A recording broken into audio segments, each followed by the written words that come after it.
Guys, welcome back to my YouTube channel. This is Vidya. Guys, ഞാൻ നിങ്ങളുടെ അടുത്തൊരു കാര്യം ചോദിച്ചോട്ടെ. ഈ കോൺഫിഡൻസ് എവിടെന്നാ ഉണ്ടാവുക ശരിക്കും? അത് നമ്മൾ നന്നായി സംസാരിക്കുന്നതുകൊണ്ടാണോ, അല്ലെങ്കിൽ നന്നായി ഡ്രസ് ചെയ്യുന്നത് കൊണ്ടാണോ, അല്ലെങ്കിൽ നന്നായി സ്റ്റൈൽ ചെയ്യുന്നത് കൊണ്ടാണോ, അതോ അല്ലെങ്കിൽ നല്ല ലുക്ക് ഉണ്ടായ കോൺഫിഡൻസ് ഉണ്ടാവോ? ഇതൊക്കെ കോൺഫിഡൻസ് ഉണ്ടാവാനുള്ള ഒരു ഫാക്ടർ ആയാലും ശരിക്കും കോൺഫിഡൻസ് എന്ന് പറയുന്നത് നമ്മൾ കടന്നു പോയിട്ടുള്ള വഴികളിലൂടെയും നമുക്ക് കിട്ടിയ എക്സ്പീരിയൻസുകളിലൂടെയും നമ്മളുടെ ജീവിതത്തിലുണ്ടായ പല സാഹചര്യങ്ങൾ മൂലമാണ് നമ്മളുടെ ലൈഫിൽ നമുക്ക് എന്ത് കിട്ടുക?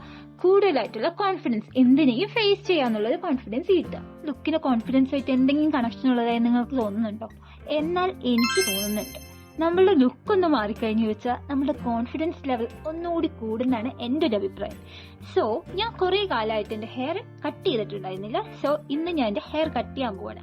ഈ ഹെയർ കട്ട് ചെയ്താൽ കുറച്ച് ലുക്കൊക്കെ മാറും. അപ്പൊ ഒരു പൊടിക്ക് കോൺഫിഡൻസ് എങ്ങാനും കൂടിയാലോ?